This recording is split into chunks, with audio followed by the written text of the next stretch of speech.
Hi everyone, here we've got Realme 8 Pro and let me share with you how to turn off running apps on this device.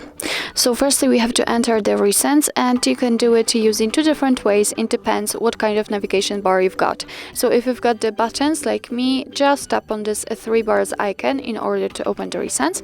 If you've got the gestures, all you have to do is simply swipe your finger up very gently and hold it somewhere here and the recents will appear. So let me tap on the three bars icon, and as you can see here we've got the full list of previously opened apps. If you'd like to close only one of it, then find it and swipe it up just like that. It's quite easy. But if you'd like to remove all of them, just tap on close all.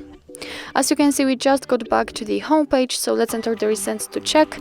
And here we've got no recent items, no recent tasks, so it means that we just successfully closed all running apps. So actually that's all. This is how to close background apps in your Realme 8 Pro.